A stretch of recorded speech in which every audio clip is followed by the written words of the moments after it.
Yeah.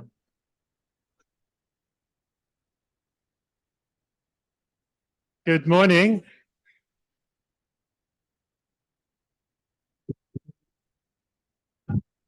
Good morning.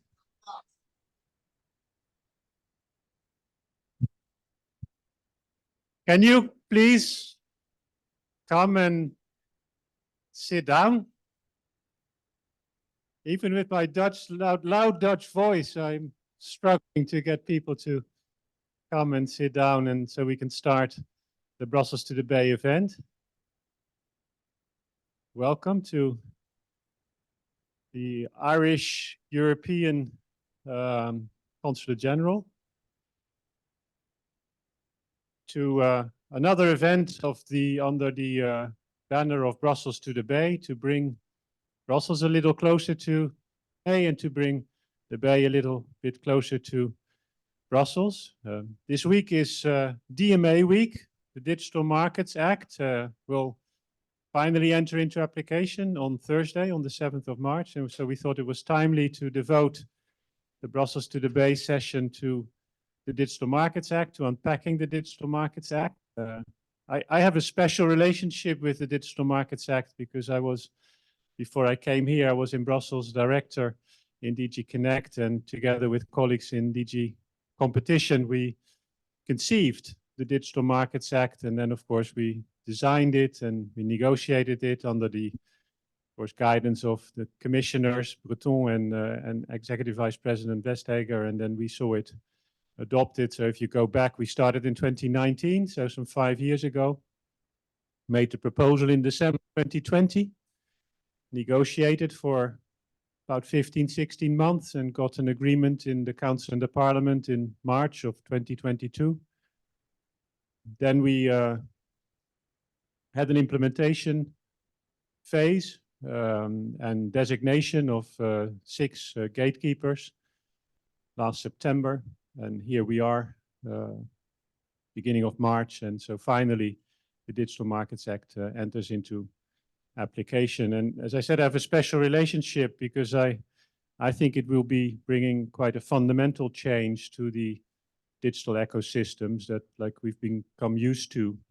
Much more openness, much more interoperability, more competition, more opportunities, particularly for smaller businesses, and more innovation as a result. That is what we believe will happen. And therefore I'm a bit like miffed by reading in the newspapers. It is an interesting week, of course, with a very large fine yesterday that was imposed on Apple. And then I read an article in the FT. I don't know whether there's a journalist here from the FT, but it's rather kind of pessimistic about the impacts that the DMA may have on the digital ecosystem. And because there's, of course, some resistance, we probably hear about that this morning from some of the gatekeepers. I mean, there's some disappointment from those who stand to benefit from it, and there's there's very likely going to be some litigation. But as I said earlier before to some of the participants here, that is an indication of the success of DMA. If there's going to be litigation, it's because there's something at stake, and companies will push back. They will do whatever it takes in order to secure or protect their vested interests. So I'm not pessimistic about the DMA. I hope at the end of this session you will also be, like me, optimistic about the effects of the DMA. And with that, I'd like to turn over to I think to Chris. I mean, Chris has COVID, although it doesn't look like he has COVID because he looks really healthy. And Chris Riley is one of the actors in this space who are going to help to make the DMA work. He does very important work on data interoperability. He might say a few words about that. He is the moderator, and because he has COVID, of course, he's not with us, but he's moderating from a distance from his house. And then we have Rita Wezenbeek, who's my colleague in DG Connect. I think she's waving. She's a bit far in the distance.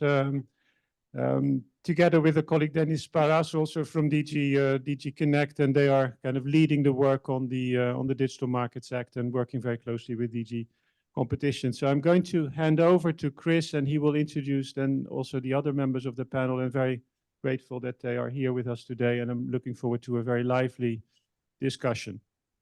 And maybe I can invite the panelists to come on stage, and then Chris, I hope you can see us and the panelists, and then please take over the microphone. I can see and hear quite well. I believe that after I introduce folks, that Rita has a presentation of some form. Is that correct? And then we'll go to that before the general. Good. Thank you very much. My apologies not to be joining you in person as indicated. It's that world, that era that we live in. But I'm really delighted to still be able to be part of this conversation. It's such an important issue. And while I missed that FT piece, there was a really quite excellent piece in the New York Times yesterday about the DMA and its coming implementation phase. I felt that one might be a fairer write-up on it. It was not without its sort of questions. But anyway, regardless, we are approaching the big day here. As Gerard mentioned, my day job is as Executive Director of the Data Transfer Initiative, where I have the opportunity to work with stakeholders from across the ecosystem to help make the data portability obligations within the DMA in particular implemented as effectively and as possible. But this isn't about me. This is about our other fantastic panelists. I don't think Rita needs any further introduction, but we'll look forward to hearing more from her shortly. And we're very pleased to be joined by Paula Blizzard and Luther Lowe as well. Paula Blizzard from the California Attorney General's Office, and Luther Lowe, whom I've known for many years now, from Y Combinator at the moment. So we'll get into that discussion in due course, and I'm very much looking forward to it and to hearing some of their thoughts and ideas at this particularly important moment in time. But for now, I think I will cede the floor to Rita Wezenbeek and her presentation. Thank you.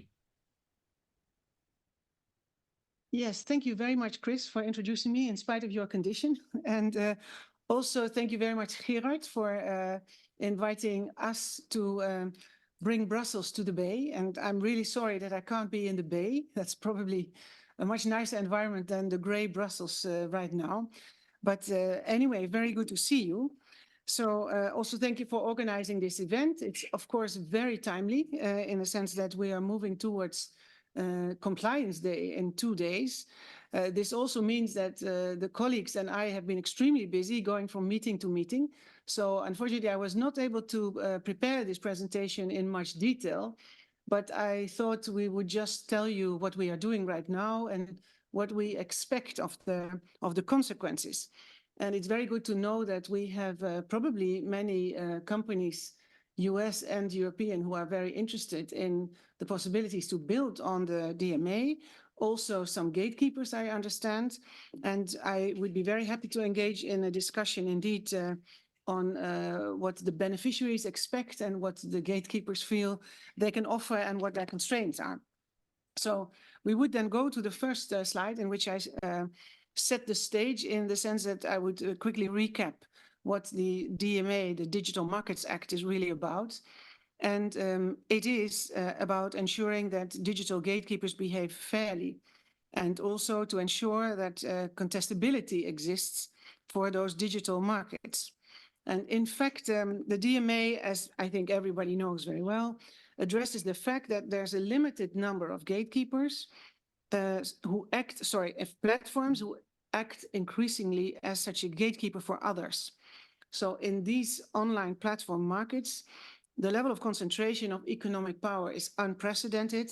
We mentioned in the impact assessment that Gerard knows very well because he was responsible for the drafting of it, that as a result of the vertical and horizontal integration, the top 7 of the large platforms account for 69% of the total platform economy. And I noticed that the New York Times article that Chris referred to of yesterday signaled that the combined value of Microsoft, Meta, Amazon, Apple, and Alphabet has more than doubled since 2019 and now has $10.6 trillion.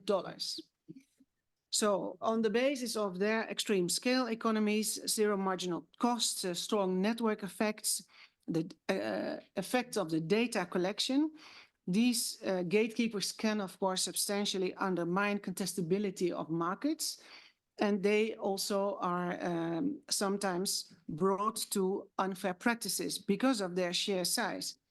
And this is why the Digital Markets Act has a system on the basis of which these gatekeepers are designated as such.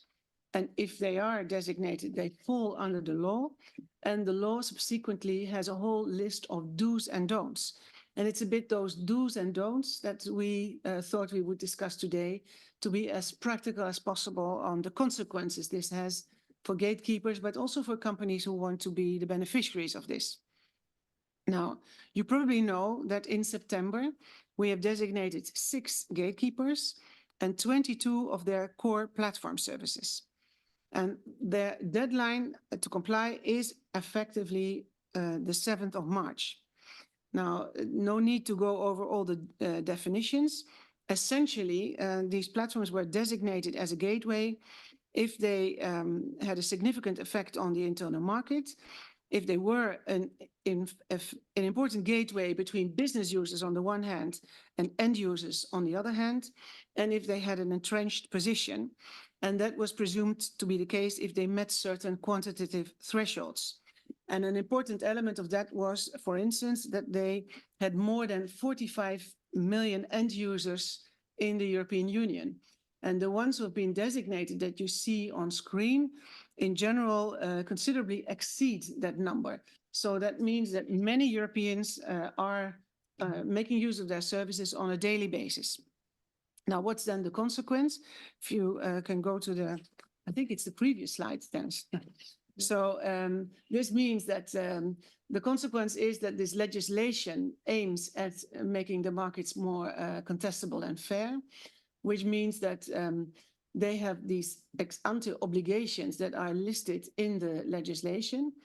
And that also means that they are subject to the exclusive supervision of the European Commission. And as strange as it may seem to the gatekeepers, but we tend to see that as an advantage, because a big advantage of this legislation is that when you are a gatekeeper, you are dealing with one set of rules that is applicable to the whole European Union, which is 450 million users. So only one set of rules, and you don't have to deal with market fragmentation that you would meet elsewhere in the world. Now, this legislation is internal market legislation, and that means that it fits very well also in the wider context of consumer law and certainly also data protection law, because as we will still hear, the general regulation on data protection plays an important role. On the other hand, there's also, and we won't discuss that any further today, but there's the Digital Services Act, which is effectively a sister act of the DMA. And this Digital Services Act deals much more with the societal consequences of the largeness of those platforms, in the sense that it deals with elements like disinformation, hateful content, violent content, unlawful content, child abuse, etc. More the societal consequences of the fact that these platforms are very large, are seen and used by many users, and may not have the appropriate incentives to act if there are things happening online that we wouldn't want to have offline either. Now, where are we now? Back to the DMA. We have been in very intense bilateral and multilateral discussions with the gatekeepers and also with a very wide range of stakeholders. So this dialogue already led to significant improvements compared to the initially presented solutions by the gatekeepers. And you have probably also seen in the press that the gatekeepers already started testing many of their solutions. Some did that very openly by making open announcements. Others have done that more with their developers communities, also with having internal workshops and by other ways. We were generally kept very much informed of these testing processes. And the fact that we know of the solutions that the gatekeepers are proposing does not mean that the Commission will endorse all of them. And in fact, we don't know yet for all of the gatekeepers what precisely will be published and what will be submitted to the Commission in the compliance reports that we expect to be submitted. So for now, we cannot really say whether we feel that one or the other gatekeeper is fully compliant or is fully non-compliant. For us, really, the day after tomorrow will be D-Day, in the sense that then we have the complete picture of how the gatekeepers want to fully comply with the legislation. Now, to complete the picture, and that is the following slide, number 7, we also have some potential new gatekeepers. First of all, there is a market investigation ongoing with respect to the potential designation of iPad OS, also as a core platform service of Apple. And iPad OS, when we last counted, did just not meet the thresholds to become, let's say, an assumed gatekeeper under the law. But we thought that it was very likely that it had all the features to still justify that it would be identified as a gatekeeper. So this is the market investigation that is now ongoing and that we expect to wrap up effectively quite soon. And then there are 3 new potential gatekeepers who notified their figures and further details on the 1st of March. You see here Booking.com, ByteDance, who notified a new service, and X, who also notified on the 1st of March. This is a notification similar to the ones that we received of the present gatekeepers in July last year. And we now have a period, I think it is 6 weeks, to assess the notifications and to decide on whether there should also be designation of these services by mid-May. So this is where we are in the designations, and this is the full picture of where we are with who is under which statute. And now we would move to the opportunities. And I think it's nice to also signal that on the opportunities, we should not pretend that this is only limited for European companies.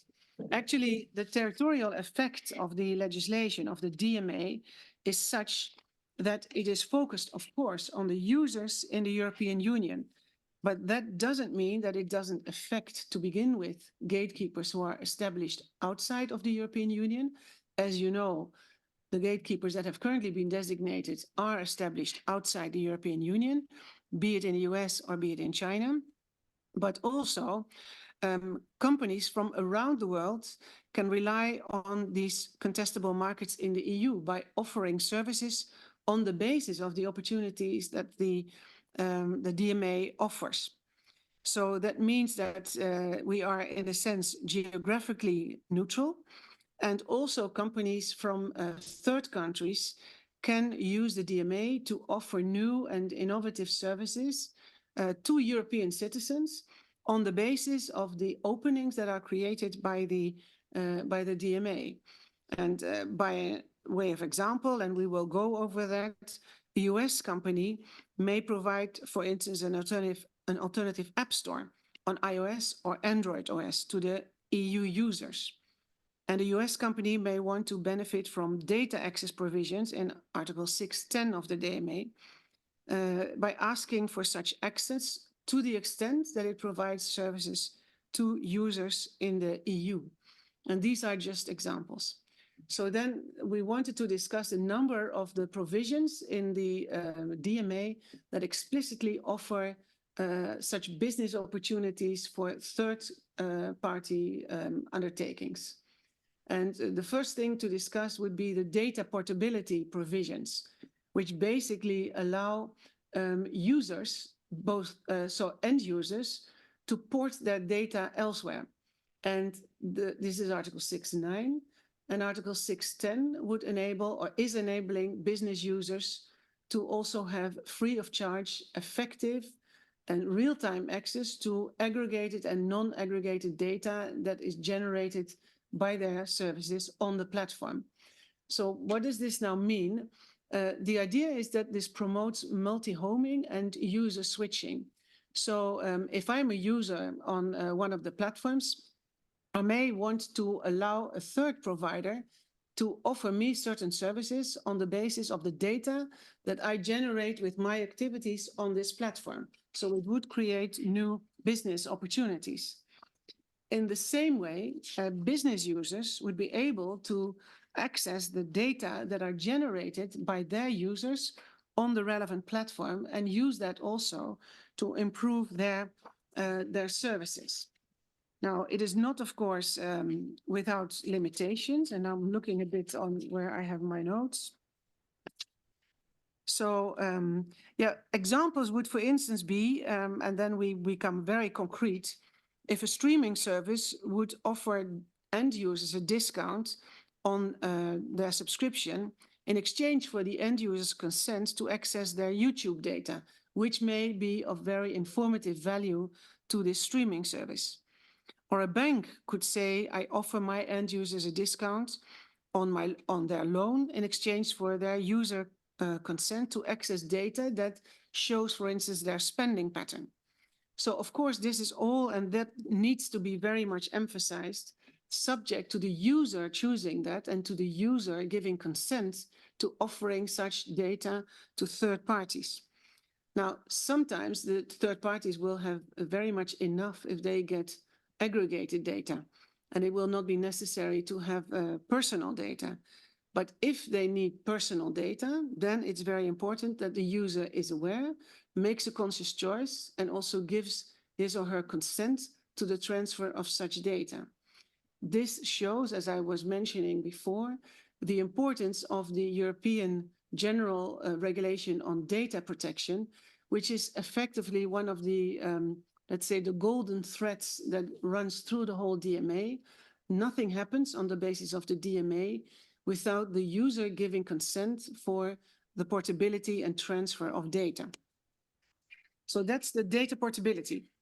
Then another element where also third-party companies can use the DMA to build for their further, let's say, innovative inventions and building out of their companies, is that in particular for new and emerging companies in the search engine space, Article 6.11 offers the possibility to have access to ranking, query, and click and view data. So normally an entry barrier to these search markets is that you need to have a certain volume of data before you can offer decent results to users who would then subsequently choose to use your service and to allow you to further build out the solidity of your database. Now, in order to help the newcomers in this market, Article 6.11 provides that they can have access on the basis of friend conditions to those data of the established gatekeepers. So here again, there would be the possibility to use the DMA as the basis for further business activities. And here again, it's also very important that the protection of the personal data of end users, also against the possible re-identification if only aggregate data are offered, is guaranteed. So then we can go to the next one. Here, this is probably one of the most argued provisions of the DMA in the past few weeks and even months. This is Article 6.4 that offers the possibility for app providers, app developers, and also for app store providers to offer sideloading and third-party app stores on the operating systems of the gatekeepers. So we all know that for years there have been complaints by developers and by alternative potential app stores of what is often called the walled gardens of, in particular, one of the gatekeepers. And here now the DMA offers the possibility for app developers to make use of alternative app stores and also to make sure that there is sideloading through, for instance, web applications. So Article 6.4 is this key provision that indeed offers such possibilities, in particular to, we saw already that a few of the gatekeepers are even considering to offer app stores on the Apple OS, so that even gatekeepers can make use of this possibility to further compete. Now, I guess we will also enter into this through the discussion. You have seen that in particular Apple, but also Google has announced in which way they plan on complying with these rules. This has led to quite some reactions also by the developers and the potential app stores who want to build on this. Here in particular, we are very keen on listening to both sides of the debate. So to listen to Apple, who is offering those opportunities, and also to listen to the developers and the candidate app stores to hear what are their takes on what is on offer, and also why it would work and why it would not work. Then we have Article 6.7 that offers what we have come to call vertical interoperability. And Article 6.7 is an equally key provision allowing new business opportunities and competitive business opportunities for third parties, in the sense that the gatekeeper must allow, free of charge, effective interoperability with certain OS operating system features that the gatekeeper is using itself. And then we are talking about elements like web browser engines, also access to payment systems, to the near-field communication element, and to identification systems. So this also is a provision of which we expect that it will be widely used by competitors, by third parties, to build on this access to create new and alternative and innovative services. Now, you may have seen that in the past few days, we had quite a discussion also on the basis of Apple's intention to withdraw a feature that would make it possible to have web applications. And that was a feature belonging to its web browser engine. Unfortunately, and this shows how this area is still being addressed by the gatekeepers, and it's still moving. Apple has decided to change its approach and to continue offer this feature for its web browser engines. You may also have seen that with respect to payment systems, equally Apple is in a discussion on the antitrust area of the Commission to offer an openness of its Apple Pay system.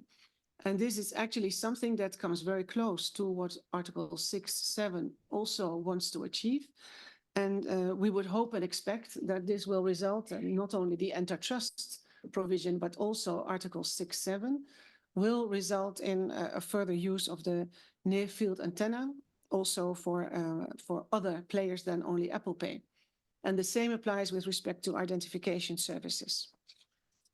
Then we move to also the possibility for third parties, or for also the app developers and the app providers to communicate directly with users. So here, there should be the possibility basically of steering users outside the app. And so here, what we aim for is that players like Spotify, and you have also seen the antitrust case of Spotify recently in the news, but can communicate with their users also outside the App Store. And they can encourage their users to move outside the App Store.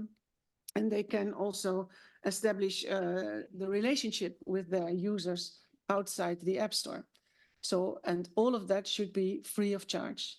So here also we want the third-party users and companies to be able to build on the App Store, on the facilities that are already available, to also make use of possibilities to compete. Then we move to the last thing, I think. And this is a feature that was introduced in particular by the European Parliament, where the European Parliament insisted that there should also be interoperability for messaging apps. And you have seen that we have in particular also designated for Meta the possibility to have this interoperability with respect to WhatsApp, and for Meta with respect to its Messenger app. And for those apps, we would expect in principle that as of the 7th of March, the gatekeeper, so Meta, will have to publish a reference offer that would explain the terms under which it will provide interoperability with its messaging service. So we have already had a workshop in which internally and in a non-public way, Meta has presented what it has in mind. This was a very useful workshop in which consumers were able to react. Also, the telecom regulators were able to react. And of course, also the third-party candidates who are planning to build on this interoperability. And we would hope and expect that indeed we will see the public offer immediately upon the 7th of March, so that we can now all make sure that this is a reality. So I think this was a bit a tour d'horizon of what we have in terms of the possibilities of third parties to build on the openness that will be created by the DMA. So we expect that the reality of the DMA will be that end users will have a real choice between the gatekeeper services and alternatives. And we would also expect that the European landscape will show more innovation and indeed more competition to the benefit of users. And as I said in the beginning, this doesn't apply only to European companies, but to companies from around the world who offer their services to European consumers. So I hope that I wasn't too long, and that this can serve as an introduction to the opportunities that we identify from the DMA.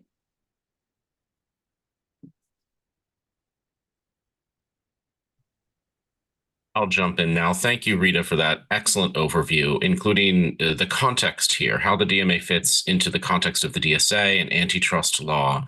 Some people in the room have probably heard me say this before because I've been saying it for several years, but I do very much expect the DSA and the DMA to have GDPR level impact on the tech ecosystem, beginning in Europe and with echoes to come around the world.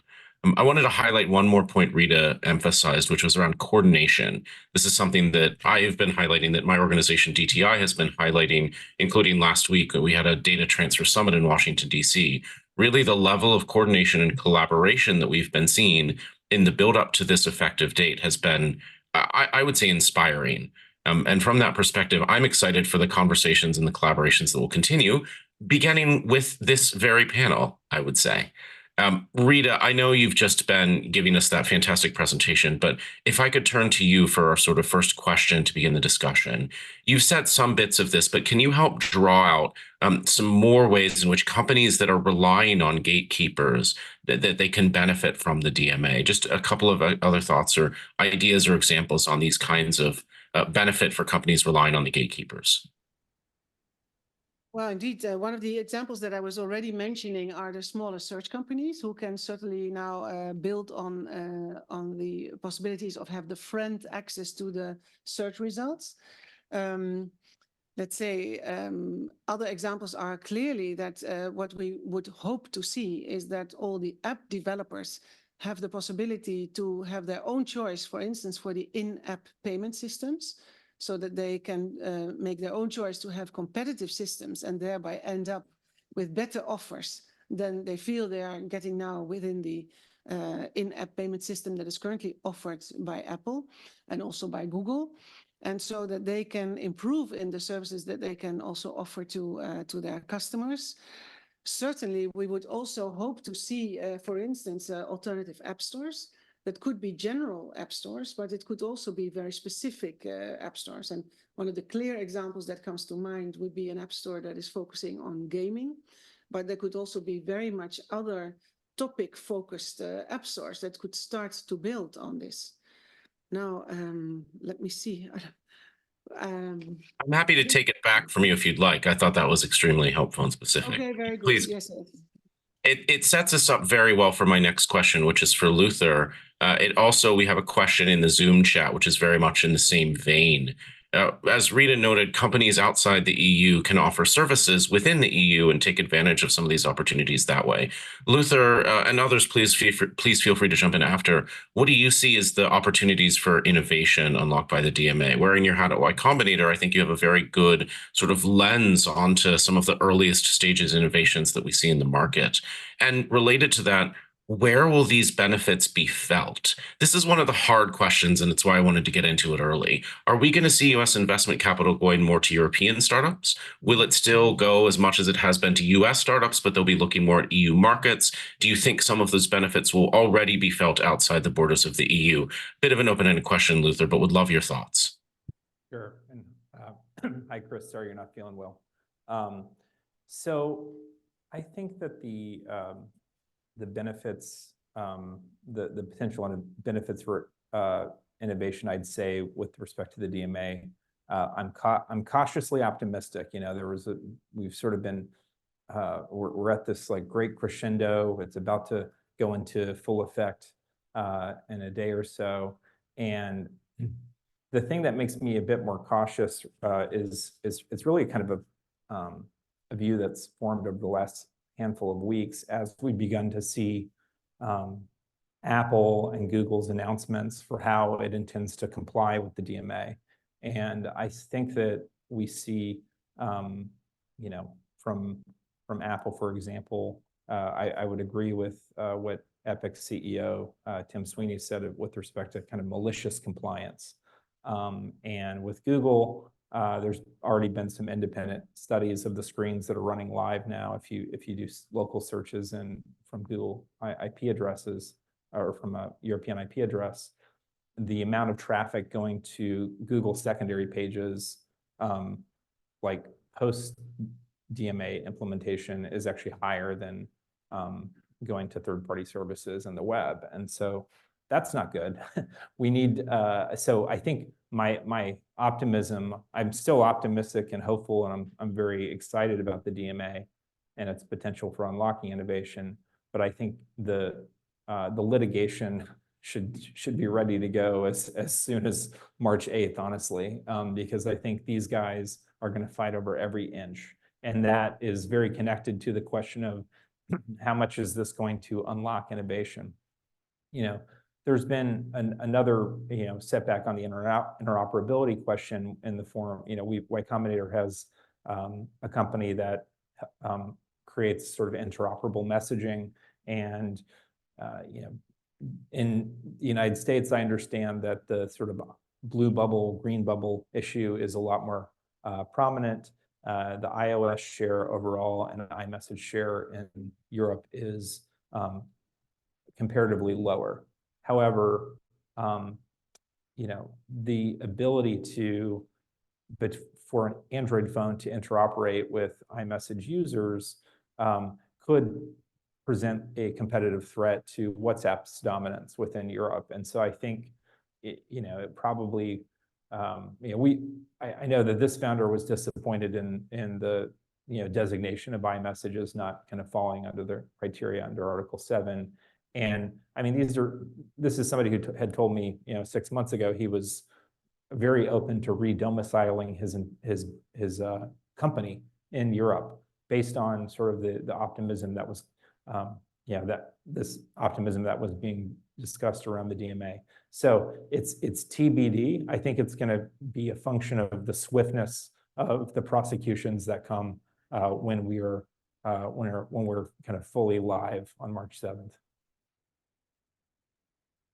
Thank you for that. Paula, I'd like to direct the next question to you, if I may.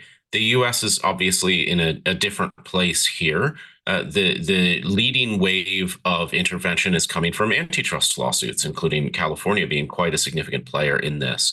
And also, of course, in California, there are statutory laws in play. There's the privacy law, the age-appropriate design code, and some other interventions. So with that sort of context in mind, I'd love to start with the broad question of what do you see as opportunities for openness and contestability within the US market, whether it's coming from some consequence or corollary of the DMA or through the antitrust lawsuits or through potentially future legislative vehicles, hard as it may be to speculate. Thank you. Sure, thank you. I get a microphone, I guess. I get to stand like this. Well, first of all, congratulations to the EU, to Rita and Gerard and everybody else who worked on this. This is a amazing, groundbreaking piece of legislation, right? If I think about, could we get that passed in the US? All of you have seen many attempts be introduced in the US Congress that have not come to pass. So congratulations, absolutely, to my EU colleagues, and we're all watching to see how it comes out. I mean, I do think that the people who are the gatekeepers are going to dig in, and they are going to protect the technological products and innovations that all of us use every single day and enjoy using. And at the same time, they're going to try and comply with the law. But how they view compliance and what interoperability means to one person is completely different than it means to somebody else, right? And it's not as if this is not a communications protocol spec where it's really laid out what goes in, byte 7 or something, right? These are English words applied to tech, and there's going to be debate and there's going to be discussions. I think that overall, if you look worldwide, there are a lot of countries, including the US, there are a lot of states, including California, looking to change the dynamic and give more opportunities to innovator and to pull away some of the market power that has gotten cemented with the big companies. Whether that works and how fast it works is all very much to be seen. And I think the DMA will play a tremendous role, but not the only role. And I think the US lawsuits, right? So in the US, there was an injunction against Apple saying you cannot forbid communications with users about cheaper ways to pay than your app store. Okay, that was in the Epic v. Apple case. It was under California state law. California state law is broader than the federal antitrust laws, if you haven't heard me talk about that before. And it came down 2.5 years ago. Okay, so, but then it has to go through the courts, right? All the way up to the Supreme Court and all the way back down, and just about now going into effect, right? So all of these processes will take time. I think for the EU to go ex ante is a huge step and will greatly speed things up. But as I was discussing earlier, it's a burden shifting, right? It makes the burden on the other side. It doesn't instantly say, oh, the answer is 2 and we're done. And instantly there will be innovation. It's going to be a process. It's going to be a worldwide process. And California, as we always like to think, will also be leading the way. Of course, we have better privacy laws than anywhere else in the country. We have our own net neutrality laws. We have laws to protect children. We have the best antitrust laws in the country in the form of our unfair competition law. We do have all those laws, and yet still a lot of the innovators choose to be here because we also really foster innovation, and we want companies to come up with the next best thing. And I have said many times, my job is to make sure that 5, 10, 20 years from now, everyone's still going, wow, Silicon Valley is the hotbed of innovation. So we'll see. Fantastic. Thank you for that. I will say I wrote a series of data portability predictions for 2024, and in one of them, I made perhaps my most controversial prediction, which was that Congress wouldn't do much, if anything, on tech. That's not the controversial part. I'm joking. But I said I suspected that there would be a state, one of the U.S. states, that would pass a law in 2024 that was inspired, at least in part, by the DMA. We'll see. It's only March. And of course, many people think the cycle takes a little bit longer than that. But indeed, I've seen interest in California. I've seen interest in New York. I've seen interest in some other states. So I wouldn't rule out the possibility of additional statutory developments adding in further to that mix that you outlined very well, Paula. Thank you for that. I would like to look at this timetable a little bit longer, right? Litigation takes a very long time. And if we've learned anything about trying to pass a federal privacy bill in the US, passing a tech law in Congress can take even longer. Do we need to worry? And in particular, do we need to worry about the US and the European Union sort of evolving towards different internet experiences for users. Maybe as Luther is saying, there will be so many fights and messes over implementation of the DMA that we'll have a little bit more time to sort of build this together. But I don't think so. I think we're already starting to see changes, maybe not what everyone would hope for, but I think we're starting to see some pretty significant changes in the European markets as a consequence of this law, even though it hasn't taken effect yet. So I don't know. I'm curious to anyone, maybe Rita, to you first, but are you worried about sort of an evolution of different internet experiences for users in the US and in the EU?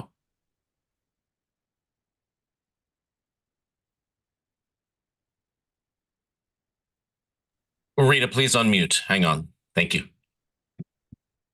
Good. So No, it's me. Okay. is it you? Okay. Can you hear me? Yeah. Okay. So what now you have to recall the question to me. Was it, are we going, no, different internet experiences? Yes. Are you worried, yes, about an evolution of different internet experiences in the US and EU as a consequence of this law, and or just the different timing and paces, particularly because the US is frankly quite slow to catch up sometimes? Yeah, well, I mean, I think the easy answer is that to a certain extent, that is, of course, also in the hands of the gatekeepers. And I must say, we were positively impressed also with the level of engagement. And I have loud and clearly received the comments that the expectation is that compliance will not be perfect as of the day after tomorrow.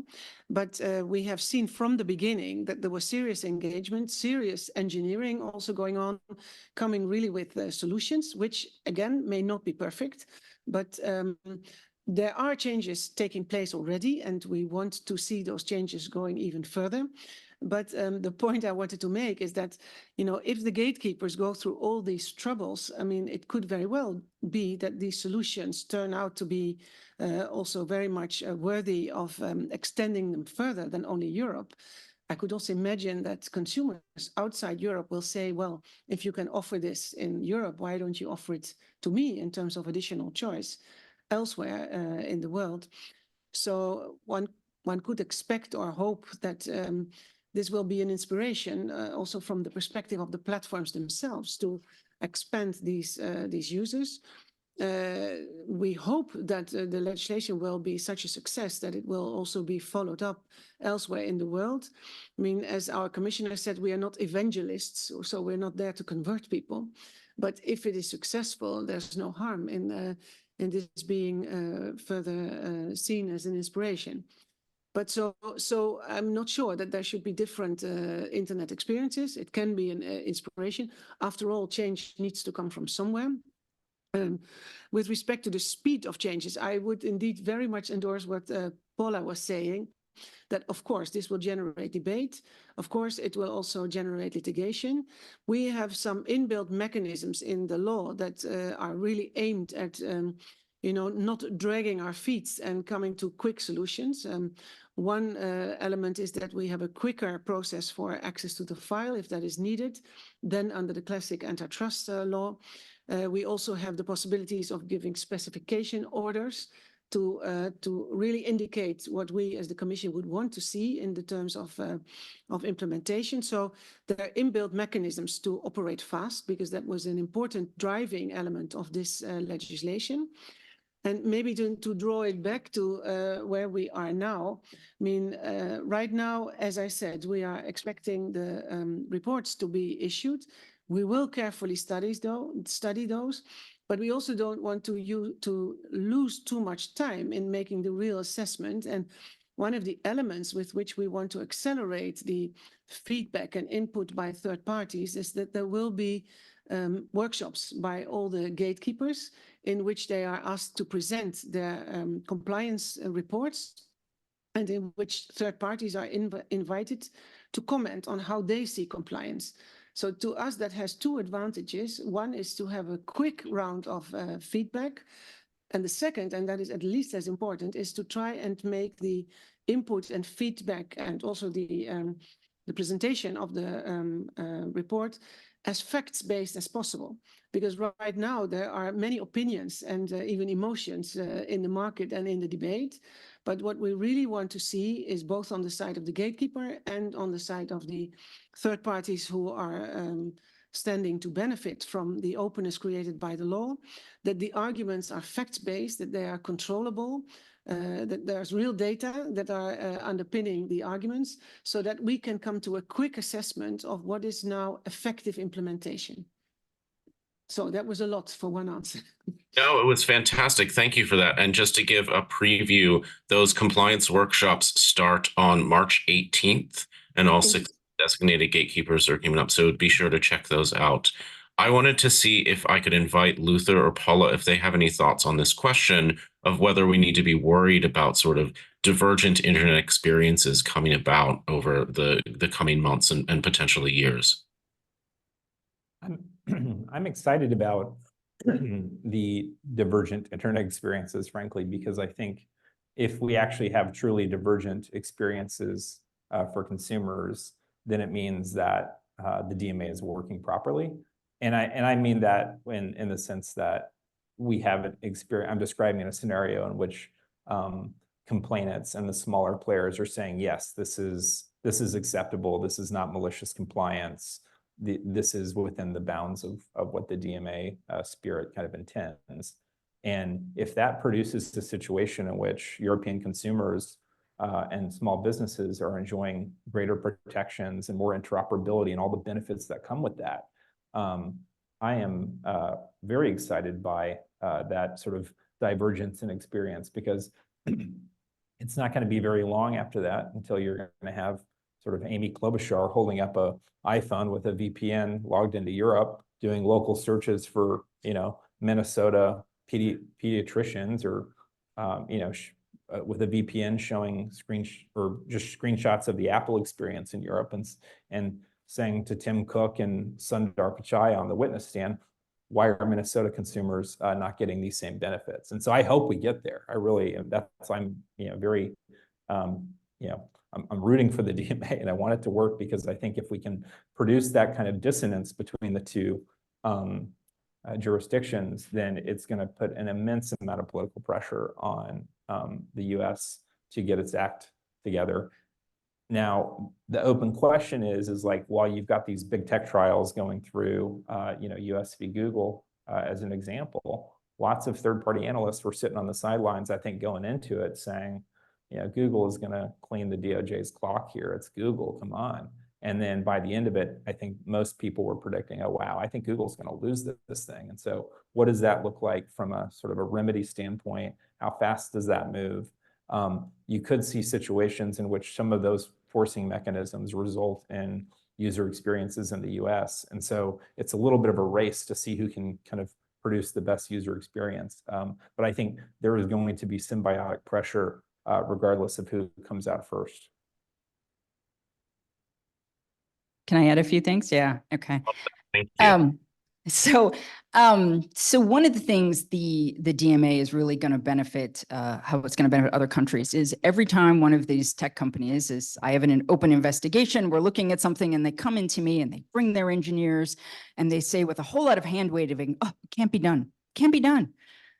We will destroy the world. And now I can point at the EU and Rita and say, yeah, it looks like it can be done for that 450 million people. So it's wonderful in the sense that it will absolutely remove some arguments that people make when they come in to see me. But I also want to point out, and really agreeing with what Luther was saying, is like different experiences are not necessarily bad. You may be aware that the entire world does not have the same child labor laws. We don't have the same tax laws. We don't have the same income taxes.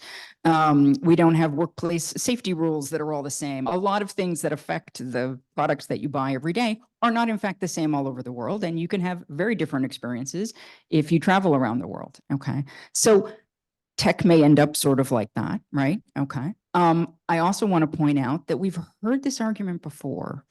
Does anyone remember the US v. Microsoft case and the debate about Windows Media Player and then the Real Player? And the EU did a whole investigation and actually forced Microsoft to offer a different version of Windows that didn't have the media player built in, but you could choose a version of Windows that didn't have it so you could get Real Player.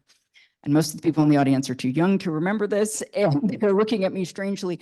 But the same arguments were made. Oh my goodness, we will all have completely different computing environments, and the EU and the US will diverge in a catastrophic way. It's not what ended up happening. I think some of the EU's efforts have ultimately led to the DMA, which again, I think is a fantastic piece of litigation. But this idea that having a difference between the EU and the US will A, actually happen, and B, be catastrophic, I think is overblown. And I think, in fact, the world benefits from different approaches, which is to say the world benefits from innovation, and innovation in law like the DMA, or what South Korea is doing with app stores, or what the UK is doing with its different approach. That's all good. That's not bad. And the tech companies love to innovate on their side of the fence, and they hate it when the lawyers and the regulators innovate on our side. So we'll see.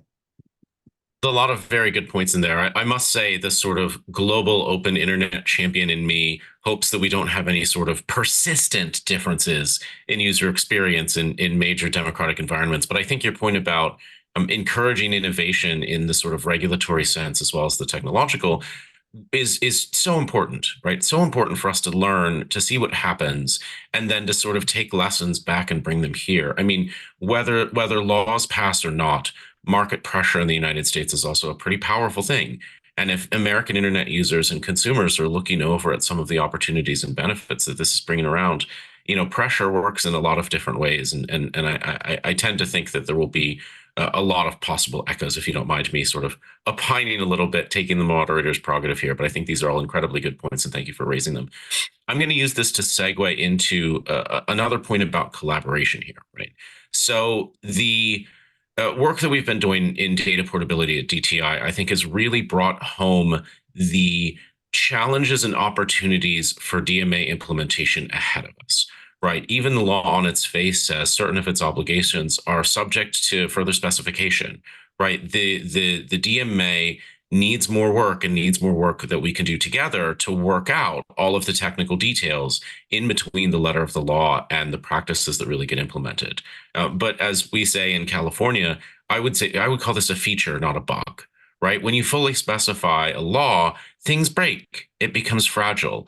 And the idea that this is more open to us working together to figure out the right implementation pathway not only makes it more durable, it also makes it more collaborative, more collective. It feels a little bit more like what we do in standards development, for example, where you would never specify what exactly is to happen as one entity from one perspective, because it would not end up being optimal. So I see, I think, really interesting opportunities for stakeholders, not just in Europe, to be engaged in the implementation and in sort of developing a collaborative multinational understanding of what it means to give an example from the data portability world. What does it mean to trust a third party to say this is someone who will respect the safety, the security of users and of their data as part of a direct data transfer thing? I was wondering if all three of you could offer some sort of brief thoughts on that. So first, for Rita, do you see this opportunity for sort of transnational collaboration in the all-important implementation phase as real? Obviously, it doesn't subsume or eliminate the unique and particular sovereignty and responsibility of the European Commission as an enforcer, but sort of in helping to get at these questions. Do you see that as something you're excited about? Paula, is this something that meshes with California and your governance efforts? Is this something that's sort of on your radar screen as well, not just in what you're doing, but in how you may be able to collaborate and sort of help the DMA reach its successful implementation? And then finally, Luther, same to you. Do you see opportunities to sort of engage with this process and help shape the sort of unresolved implementation interpretation questions ahead of us here? I'll go to Rita first, if I may. Yes, thank you. So these are all very interesting questions. And I would, first of all, I think be inclined to react on a very down-to-earth basis, because for us also a very novel feature of this law is, and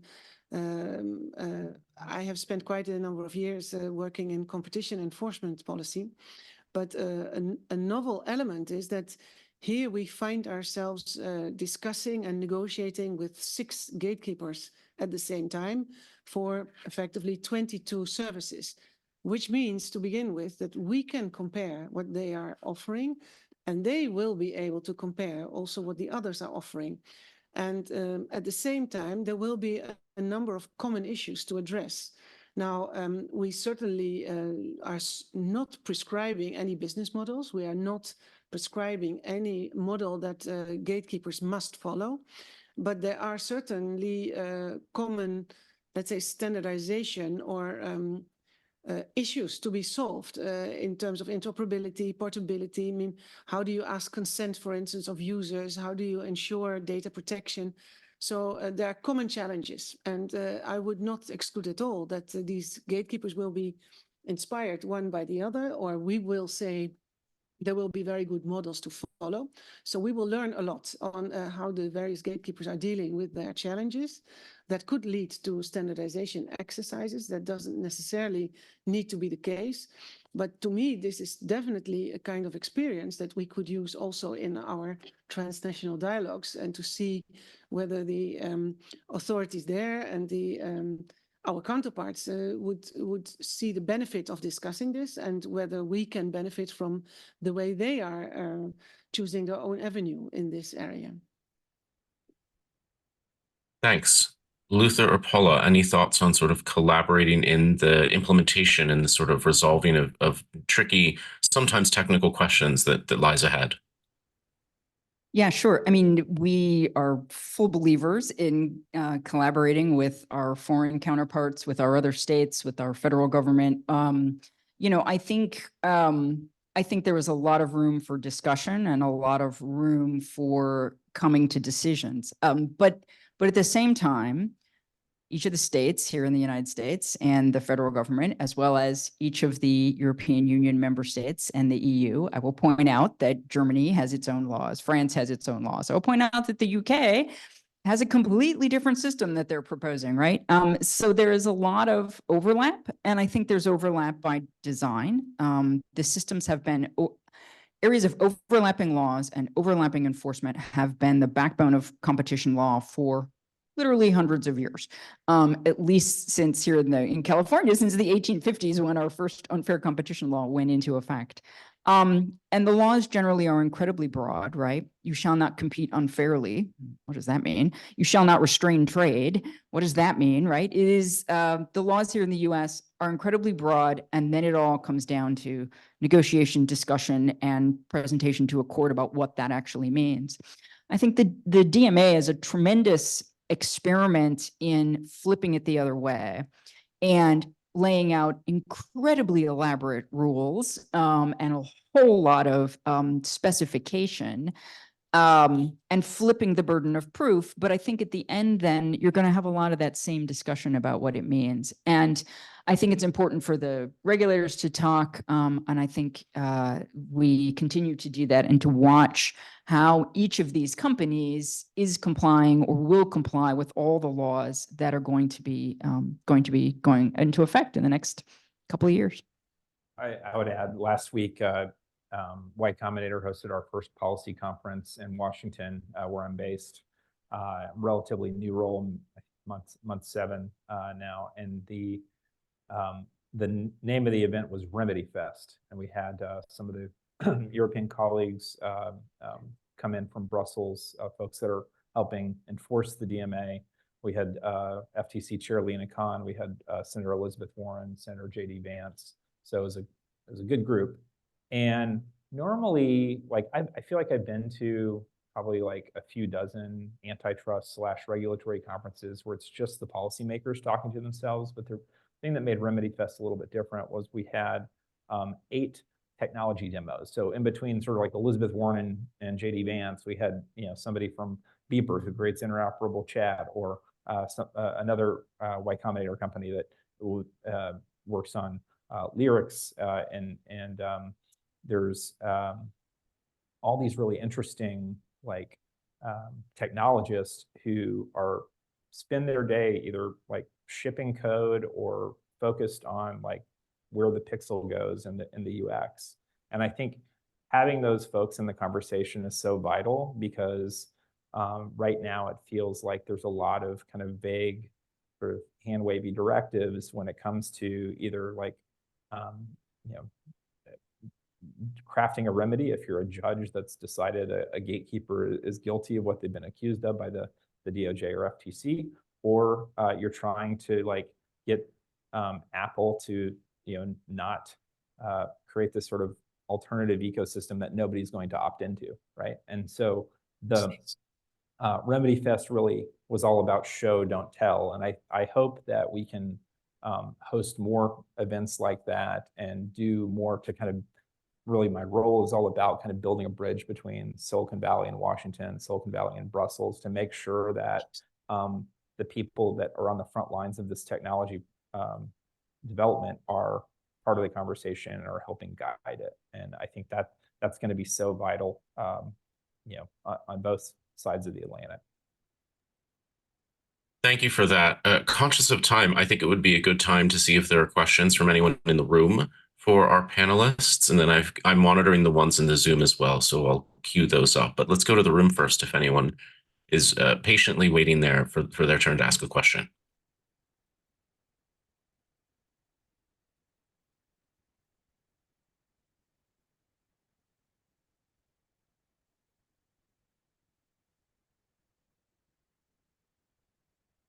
Good morning.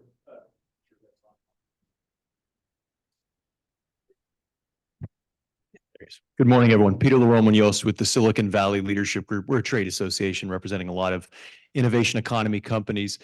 One of the thoughts that I had around the DMA was simply about the balance that is going to be sought, such that that the commission is looking to encourage innovators in the United States to increase their activity in Europe, while at the same time meeting the strictures of the DMA. So what is the thought for how that balance is to be struck, especially as we've seen several prominent companies delay or decline to introduce certain products or services in Europe?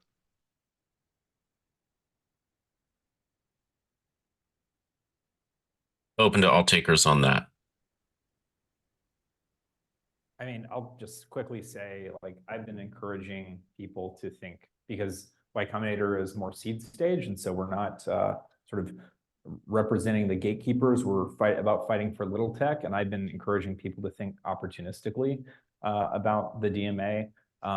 However, I think there's a lot of like education that needs to happen. I think you know, my sort of post on our internal systems was met with some confusion because people were saying, wait a minute, I'm not sure I want to do that DMA stuff. I was reading about it and it just seems bad. And it took me a minute to kind of deduce what they were talking about. And it was like, they were talking about what the BS plans that Apple was announcing and how it plans to comply with the DMA. And I'm like, guys, that's not the DMA.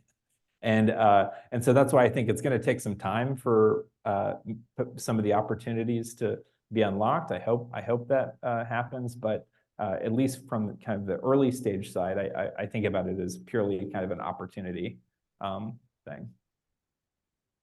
I think it's great to call out that sort of need and opportunity for education and awareness raising to happen. I mean, look, the DMA is a big law. It has a lot of pieces in it. And as an aside, at least one question was asked.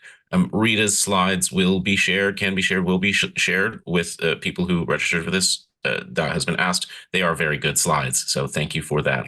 It will be helpful reference and helpful to kickstart us on this education and awareness campaign to help us all realize this goal of helping the DMA to be a success.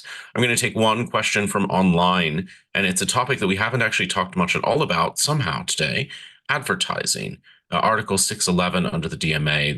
The question is, do you see an opportunity under 611 or other articles to promote a more level playing field in the online advertising space? I'm very, very interested in folks' thoughts and opportunities here. Rita, please. Yes, so that's an interesting question, and also it's a territory indeed that is not often immediately spotted as relevant under DMA, but where still certainly the combination of DMA and DSA offer a lot of opportunities. So I think if you look at advertising, I would see maybe three elements in their mutual context. One is that there will, the contestability of markets is connected with the entry barriers. And we know that now there are a small group of very large players who can make use of an infinite combination of data over their various platform services. And they can basically profile a person 360 degrees around, and it gives them an enormous head start in the market and makes them very difficult to contest as players. Now, there are three elements, I think, where the DMA addresses this issue. One is in particular by the fact that if the gatekeepers will now combine the data that they collect from one platform with those they collect on another platform, they need to ask explicit consent of users. And of course, I mean, users make their own assessments. They are not instruments to effectively implement the DSA, but the DMA, but they make their own assessment, their own judgment. So many users may consider that it's to their benefit that these data are combined, but there will also be a considerable group who probably do not think that these data should be combined. That makes these entry barriers proportionally go a little bit lower. So there's more of a level playing field. Now, the other element where the DMA kicks in is that articles, I think it's 610 and 611, offer the possibility for advertisers to have much better information on the fees that they're actually paying and also on the effectiveness of their campaign. So they can now ask from the gatekeepers more specific information on indeed how well their campaign is doing, on the number of clicks, but also on elements like brand security. So they will have much better information. And the same applies with respect to the publishers. So also that should make the level playing field a little bit more pertinent. And the last thing is that also profiling and the fact that gatekeepers are often able, as I was saying, to profile their users 360 degrees around can be an important element in raising these entry barriers and making the gatekeepers very difficult to contest.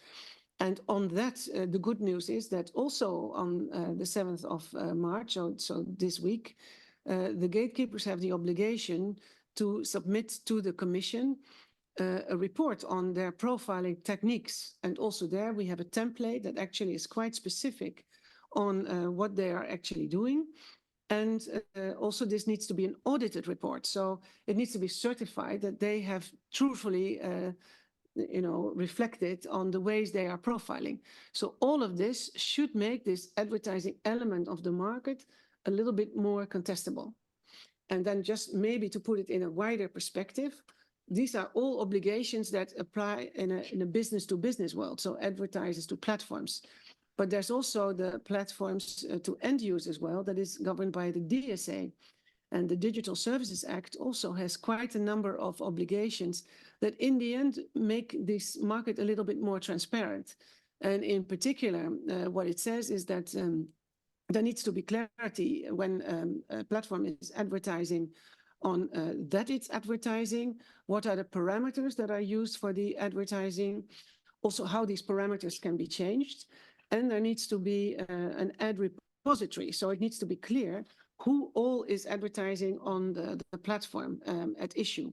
So also that enhances the transparency to end users of what is happening in this advertising world. And it at least procures that the players in this part of the market can make more informed choices and can be a better judge of how they spend their money. Thank you for that, Rita. And just to add a brief note for those who haven't stared at the text of the DMA as many times as those of us on stage have, Article 610 is the business user access to data provision of the DMA, which includes aggregate and non-aggregate data. 611, which the questioner asked about, is the provision related to fair, reasonable, and non-discriminatory terms access for search contexts, for ranking, query, and view data. And then, of course, 6.9 is the individual user directed data portability language as well, all of which I think can ultimately fit into this. I wanted to, first of all, give Paula and Luther an opportunity if they have any additional thoughts, but then go back to the room in general, see if there are any other questions that we want to try to get in while we still have a few minutes left.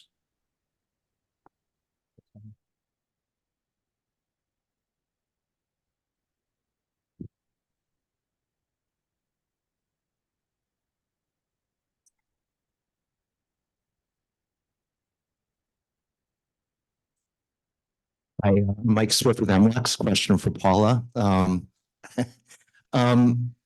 We were both at a court hearing the other day where you presented the state's proposed settlement to Google to a federal judge. And I wonder how you would compare some of the injunctive relief that settlement would provide to the DMA. Obviously, it's much narrower focus, but do you see any connections or echoes there?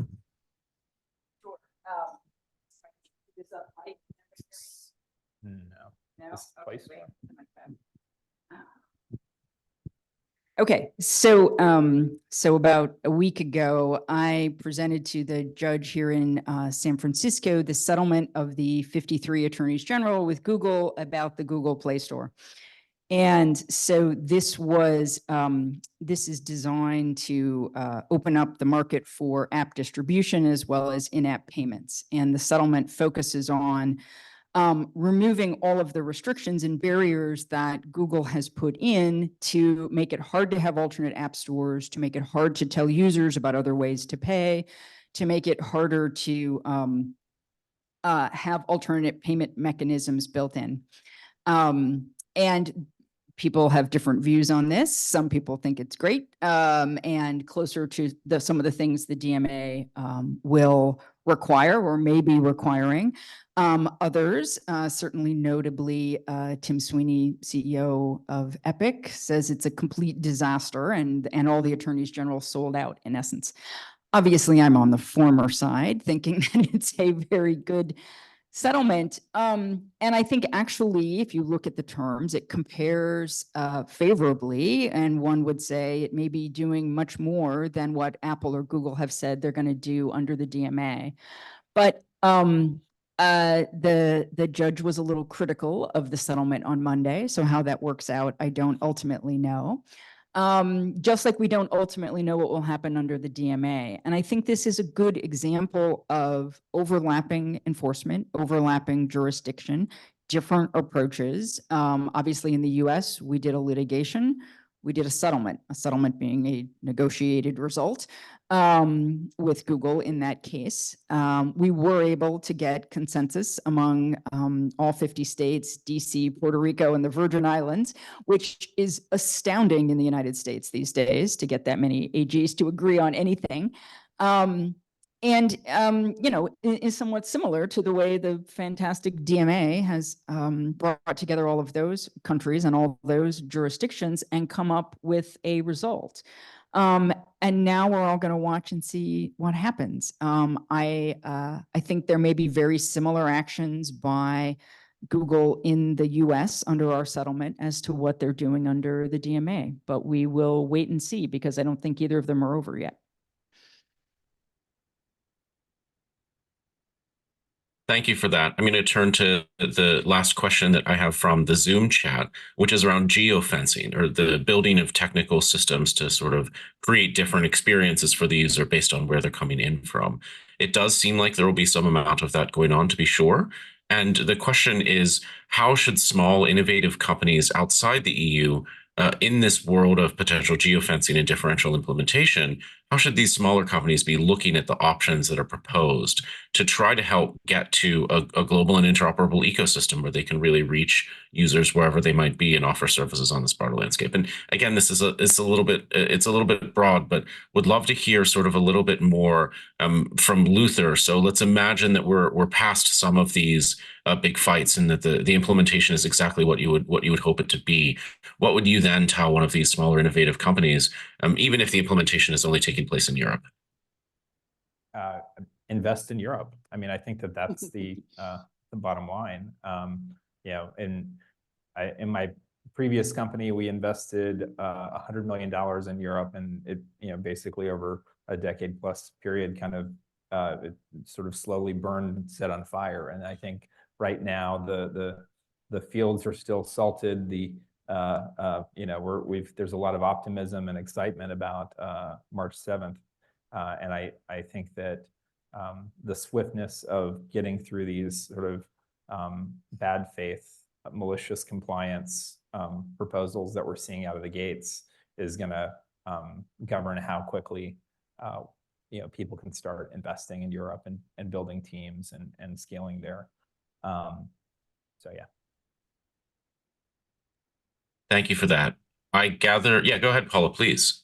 No, I was just going to add, I mean, one of the things that the investment community is always looking at is the timing and when they're going to get their money out, right? And I think one of the things we've been talking about here is about how this is a process, and a process that has built over time and will continue to evolve over time. So I think what's going to be interesting is, does the investment community think things will happen quickly enough that now's the time to get their money in, or are they going to wait and see how it plays out a little bit more, or something in between, most likely. But I think if you think the world will change on Thursday and that therefore you should put $1 billion into Europe, I would be hard pressed to see anybody in the investment community thinking exactly like that, that it's a longer horizon.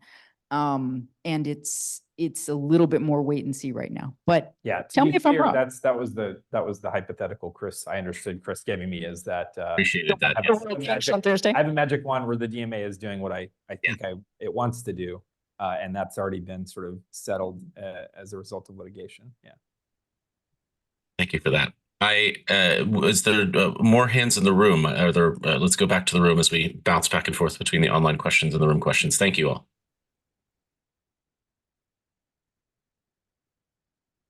Hey, I'm James. I work for Milton Partners. We're a public policy consultancy here in San Francisco. I've got a question for Rita. Based off of what Luther said about startups not necessarily being aware of the opportunities inherent in the DMA, either because of what they've seen in public discourse or otherwise, it feels like similarly on a kind of public level with regulatory engagement, the challenger firms who are outspoken about this are relatively few, presumably because they're worried due to the reliance that they have on many of the ecosystems that are gatekeepers. In terms of what you have seen, do you feel like you have heard from a diversity of challenger firms, industries, companies who stand to benefit from the DMA, maybe less on the public side, but more in terms of the companies you've been speaking to? Yeah, oops, so in many respects, I cannot be specific. I mean, and of course, it also depends on the element of the DMA that is at issue. So what exactly the third parties want to make use of. But there are elements of the DMA which are already part of a long-standing debate, also under competition law, where there is a kind of legacy with existing stakeholders. Really very interested to make use of the additional opportunities of the DMA, for instance, with respect to app stores or steering out, linking out of the app store, making use of alternative payment systems. In other areas, the candidates are not so clear, but and sometimes, of course, we also are dealing with, let's say, third parties who are clients of the platforms and who are hesitant to show their faces. So they are mainly speaking with us, and we are speaking with the platforms. But I also think that, I mean, a bit similar to what Paula was saying, there's still work to do, and we need to make the opportunities better known to the third parties who can build on that. But for us, it's more than clear that there are many who are already ready. And if I also would take the US perspective, I think one element we have really tried to address with this legislation, and that is that the EU notoriously had the name to be fragmented and to be a group of 27 member states with vastly different rules. And what we have tried to achieve here is that you have this one market with 450 million users, which offers a lot of potential to grow if you're making use of the innovative possibilities that this law offers. So we think that there's every opportunity to make a good use of what is here on offer. But of course, it's for the companies themselves to decide. Thank you very much. I think we have time for one last question in the room. Hello, my name is Stephanie Adamson King, and I am at a small web developer that builds games online. So first of all, thank you to all the regulators out there for paying attention to this. I think it will be really game changing if it's enforced and is enabled the way it's envisioned. One question I have is this: we are now in the cat and mouse game of here's the compliance plan. It's, in my opinion, in very bad faith, and it's kind of anchoring to here's the most horrible, horrible, horrible alternative. So, hey, the current system is not so bad, so maybe we just go back to that. I think the progressive web apps is an excellent example. So the EU putting pressure on the very quiet announcement that Apple was going to no longer support it, the EU paying attention, opening an I've been cut off. No, you haven't been cut off. The battery. We're died. back. Battery's dying. And then Apple backtracking, but they're only enabling it on the back end, still on Safari WebKit, for example. So my point here is that they took a very extreme approach. Now they're backtracking based on pressure. My hope is that the EU doesn't say, okay, that's enough. We have other priorities to go pay attention to. So we're just going to let it stay where it is, which is worse than the prior. It's basically the same as as the current status quo. And in my opinion, not in the intent of the DMA.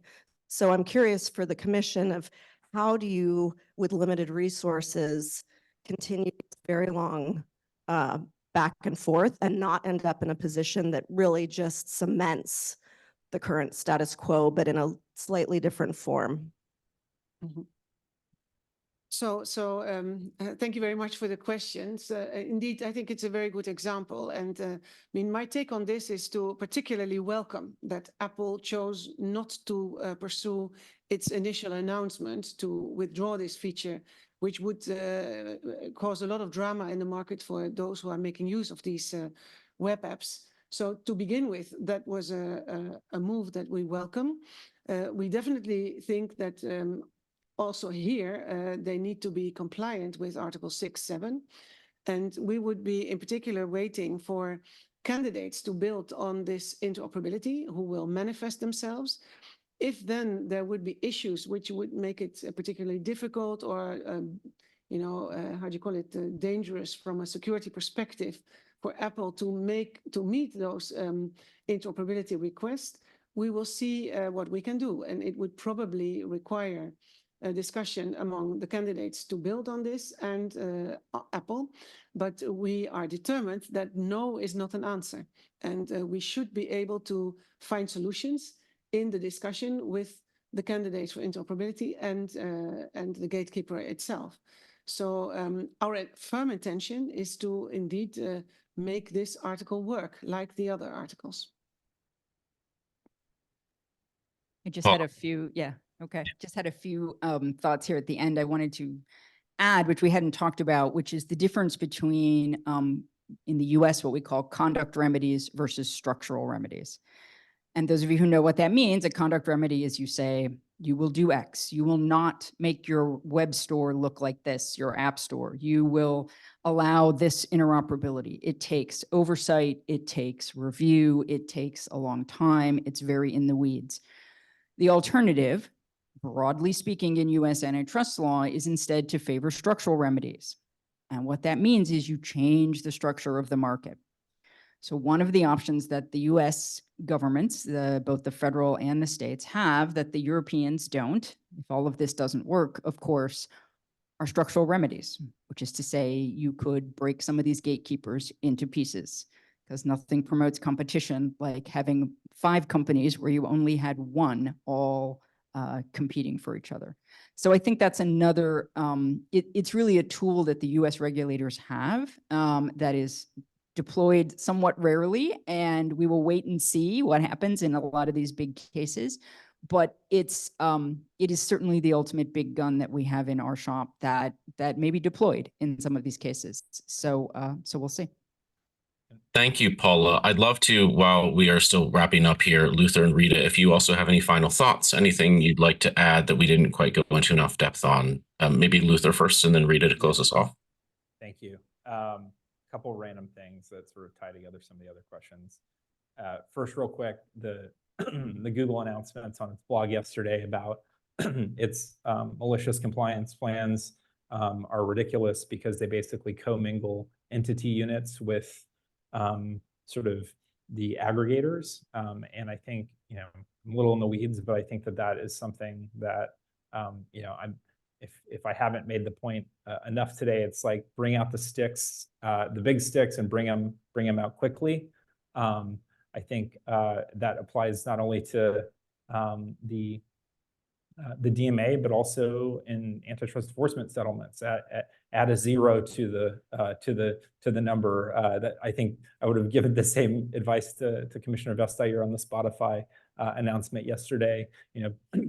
Peter Kilmartin, the Attorney General of Rhode Island, despite begging by the Obama administration in 2010, held out and got a $500 million settlement that he split with the DOJ in his litigation with Google. So bring out the big sticks. And also, by the way, a big takeaway of Remedy Fest last week was that we should not be thinking about structural remedies, which, by the way, are an option within the DMA and that is on the menu. We should not be thinking about structural and behavioral remedies as these kind of like, okay, well, if you don't do the behavioral thing correctly, we're going to reach for this thing.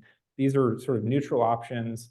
We had a whole panel on Wall Street with Wall Street analysts talking about how spinoffs happen all the time, and on Wall Street it's a very normal thing to spin a business off. But for some reason we become kind of chicken shit in the context of antitrust, where it's like, do we want to break this company up? It sounds so dramatic. And I think we need to approach those options in a more neutral way and be as willing to reach for a structural solution as a behavioral one. But generally, I think the more vigorously and swiftly that the DMA, the spirit of the DMA is enforced, the faster that startups and investment can flow into Europe. And so I'm rooting for it. I'm really excited about it. I'm really appreciative of being invited to be here today. Thanks, Luther. Rita, any closing words of wisdom for us, and then I'll wrap us up after that. Yeah, thank you very much. So indeed, I certainly these days I'm not very much into the discussion on the nuclear options. So I'm very much expected to make this legislation work, and we all are here at the Commission, at DG Competition, DG Connect. So we are focusing all our attention on that.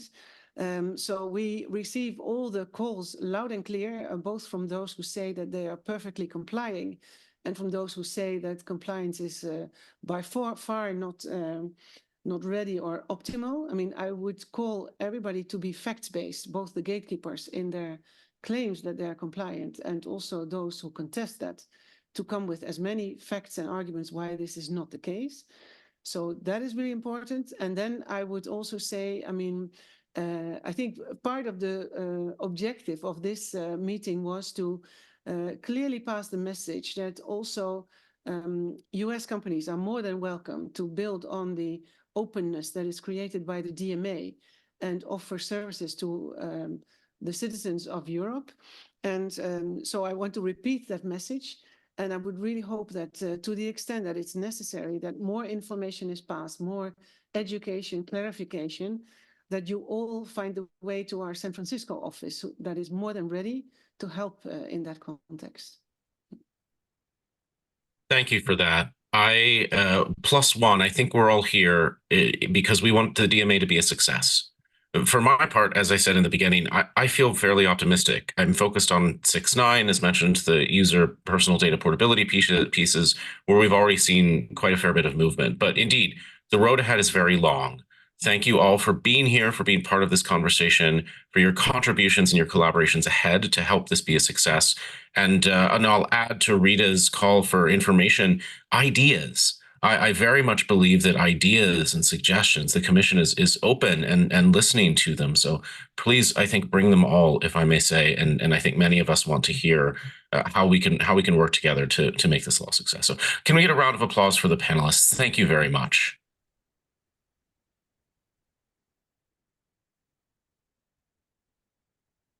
Sounds like nobody's doing it. Yeah, we can't quite hear the clapping in the room. Joanna, thank you. Yes, please. Thank you. Thank you so much, Chris. Thank you so much to our panelists. Thank you so much for the audience for joining us today for a fascinating discussion. We'll be back with the Brussels to the Bay soon. Thank you so much, everyone.